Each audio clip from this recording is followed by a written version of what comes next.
Kan ada hadis-hadis yang menerangkan proses Nabi dialek dengan para Nabi. Kayak ketemu Nabi Musa, Nabi Ibrahim, terus Nabi Idris, Nabi Isa, Nabi Musa. Itu terus diterangkan di hadis-hadis sahih. Ini kalau balik tentang keterangan wau, sebetulnya pertemuan-pertemuan ini itu dimaksudkan Nabi biar punya tradisi yang sama dengan Nabi-Nabi sebelumnya. Karena ini penting ya. Sama esro rasane dadi kiai. Niku kroso banget. Misalnya kita akan dididik ala pesantren misalnya. Kita punya kiai-kiai yang punya tradisi. Misalnya nak rawong nakal, wong minum, astagfirullahaladzim, wong kok ngono kan itu. Ya hanya begitu. Sehingga wis kaya identik angger kiai NU atau amalia NU iku rawani naboki wong sing nyabu. Ya rawani nyaduki wong sing lagi minum. Kemudian itu dianggap satu kekurangan atau apa, walhasil kemudian lahir kayak FPI. Orang yang tidak menerima metode itu. Tapi sudah kayak ada janjian tuh begitu. Kiai paling anti kemungkaran lah itu. Misal kiai paling kerengo sapa yang terkenal kerengo. Mereka tidak punya catatan repot bahwa mereka pernah jotosi wong minum. Masih sing sering jotosi santri lah itu tetap rata wono terkenal jotosi napa? Wong sing mabuk, wong sing minum. Itu sudah kayak tradisi. Dulu zaman Basim Asari Jombang terkenal ijo be abang, yang wabang ya abangan tenan. Sing ijo. Tapi tidak ada catatan sejarah kiai jotosan be pemabuk. Ya memang kayak kita sudah punya tradisi nak roh kemungkaran itu menang kalah itu lewat proses bil hikmati wal mau'izatil hasanah. Kita ini kayak punya tradisi nak roh kemungkaran milih model Nabi wa mahdi qaumi fa innahum la ya'lam. Itu ya kayak ada janjian begitu. Meskipun kita sebagai orang alim ya tahu nahi mungkar itu wajib. Nahi mungkar itu begini-begini, tapi ya praktek kita tidak pernah begitu. Ya, kalau di Timur Tengah kebalikan.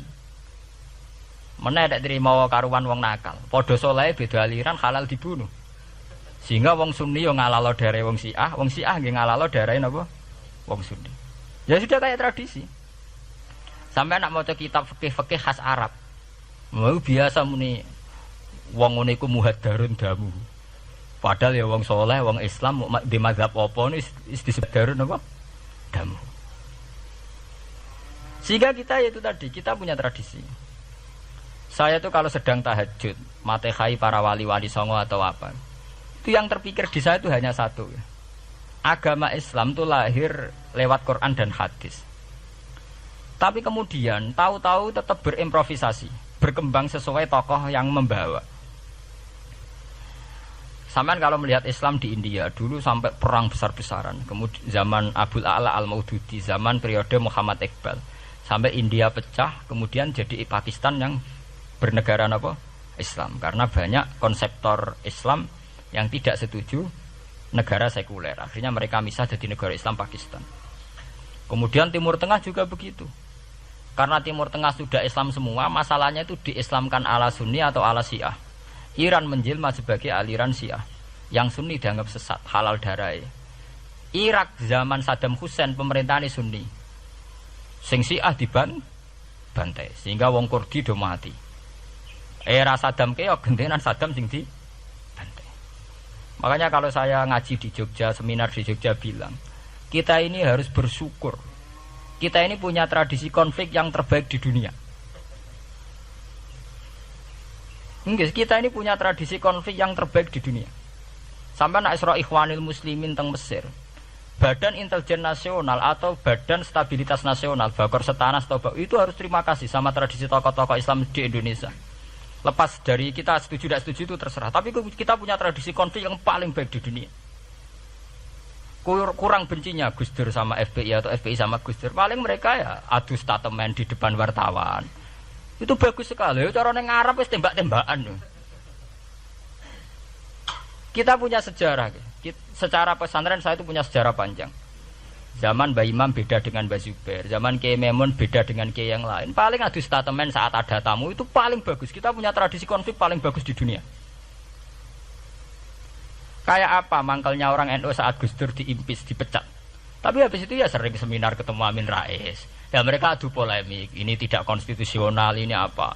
Gus Dur nggak jurus dekret. Sing sitok nggak jurus sidang istimewa. Nah, kurang serem sidang istimewa dilawan sidang luar biasa. Pokoknya agak istilah sing serem-serem. Tapi tidak saling bunuh loh, sama harus syukur loh. Selama ini orang awam sering bilang, "Loh kiai mbek kiai kok tukaran?" Sampean bandingkan di Timur Tengah, jenenge tukaran mesti tahdirudam. Para polisi, para badan intelijen, para yang menjaga stabilitas negara ini harus terima kasih sama tradisi tokoh-tokoh Indonesia. Yang namanya di Mesir, di Irak, di mana-mana jenenge tukaran mesti melibatkan pertumpahan darah. Saat Arab Saudi jadi Wahabi itu besar-besaran itu. Pembunuhan apa pengusiran orang-orang Sunni. Tapi di Indonesia enggak. Desi anarkis. Paling itu tadi adu polemik. MLB dilawan MLB itu masih keren sekali, tidak apa-apa. Itu lebih baik ketimbang adu jotos atau adu hizib lah. Itu masih bagus. Nenda ini sampean biar paham, biar syukur jadi bangsa Indonesia. Kita punya tradisi konflik yang baik. Sampean nek setelah peristiwa teng Irak, nggih, teng Sudan, teng Khartoum, teng Darfur, itu kan orang Islam semua. Gara-gara beda mazhab saling bunuh. Di Mesir ya gitu, Ikhwanul Muslimin dengan pemerintah dan sebagainya. Hatta saya sebesar Sayyid Qutb, sing tokoh populer mohon kabudute mboten jelas. Di Indonesia bagus sekali. Kita menangi zaman secara sejarah ya. Kita menangi bedanya dulu Ahmad Hasan dengan tokoh-tokoh NU. Kulo nu menangi secara sejarah sering baca. Terus zaman anyar-anyarane NU asas tunggal, bedanya Gus Dur dengan Kiai As'ad. Sak mangke bedane PKB dua versi. Mereka menyelesaikan secara beradab. Lewat pengadilan, kok pengadilan kalah lewat MA, beradab sekali. Kita harus bersyukur. Dibanding penyelesaian konflik kayak di Irak, kemudian ngundang Amerika, akhirnya sekarang kacau balau. Di Timor Leste yang latihan bikin rambut Hurtadi suduk. Indonesia paling banter ngobong fotonya SBC. Ya masih terhormat lah, masih artinya masih beretika. Kita harus syukur punya bangsa yang beradab. Wong ra setuju antar kiai ya rasan-rasanan. Kiai kok ngono, sing tok kiai kok ngono. Nek sing kiai tengah-tengah ayo ana sing ngono ana sing ngene dadi. Sing ra melok-melok biasanya terus milih amane, ya ana sing ngono ana sing ngene. Jadi artinya kita yang baik. Saya itu berkali-kali ngaji ya. Sampean kalau sering baca Quran dan menghayati, artinya orang maca Quran pelang-pelang ora karepe menghayati. Saya itu sekarang sesadar-sadarnya, saya masih belajar. Ini jamaah sini harus tahu. Saya hingga detik ini masih belajar. Entah itu lewat belajar baca Jalalain atau belajar merenung maupun belajar lewat yang lain. Quran itu dulu ya sering nyebut begitu itu saya tidak paham. Sekarang itu saya paham, tambah paham. Misalnya di juz 4 ada istilah ikhwanan. Orang mukmin disuruh ingat peristiwa-peristiwa yang dulu saling kuntum a'daan fa'allafa baina qulubikum fa'asbahtum bi ni'matihi napa ikhwanan. Dulu kamu bermusuh-musuhan yaitu antara kelompok Aus dan Khazraj. Gara-gara barokatul Islam sekarang kamu menjadi ikhwanan. Menjadi bersaudara. Sampean kalau melihat TV merunut konflik di Irak, sering ada bom bunuh diri, itu kan ada asal usulnya. Memang sekarang orang menimpakan kesalahan itu pada pasukan multinasional yang dipimpin Amerika dan Inggris.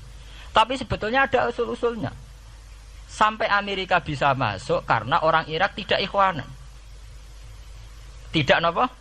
Yaitu ada Syiah, ada Sunni, mereka saling menikam, saling bunuh. Sehingga karena ada ikhwanan ini pihak ketiga masuk, yaitu tentara multinasional. Makanya saat di Jogja ditanya, cara jenengan sebuti menyangkut Ahmadiyah, menyangkut konflik di Jakarta, saya bilang sekarang setiap orang bikin from apa forum, yaitu baik kalau niatnya baik-baik. Tapi andaikan saya ditanya Tuhan nanti, hak kowe iku kelompok apa? Pokoknya angger NU atau Muhammadiyah ajak mayoritas, aku milih salah sitok itu.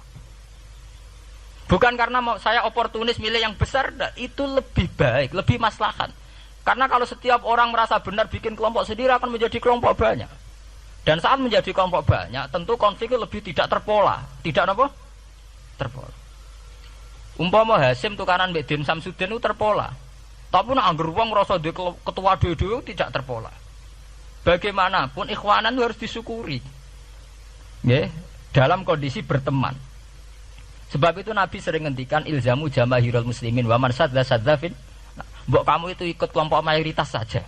Jamaahirul muslimin cara bahasa netralnya mbok ya kamu itu ikut kelompok mayoritas saja. Karena kalau orang merasa benar kemudian bikin kelompok sendiri itu tidak ada selesainya. Lah akulah cara nuruti GR sebagai kelompok dhewe. Wong aku di umat, di pengaruh sing nyucup wis akeh. Tapi kalau semua orang merasa begitu kan repot. Mursid di kelompok dhewe, tukang toreko di kelompok dhewe, tukang ngaji di kelompok dhewe.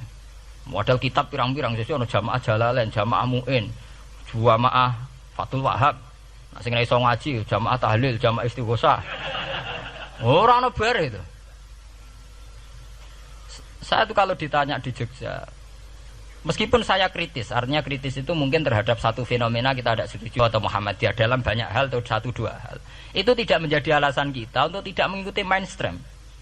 Karena kalau mainstream ini dilanggar, itu kita tidak akan ikhwanan. Dan akibat negatif dari tidak ikhwanan adalah kayak kasus Irak. Iran itu kenapa tidak mudah diserang Amerika padahal punya nuklir? Karena mereka seragam Syiah semua. Itu lebih gampang, lebih susah. Lawan itu apa?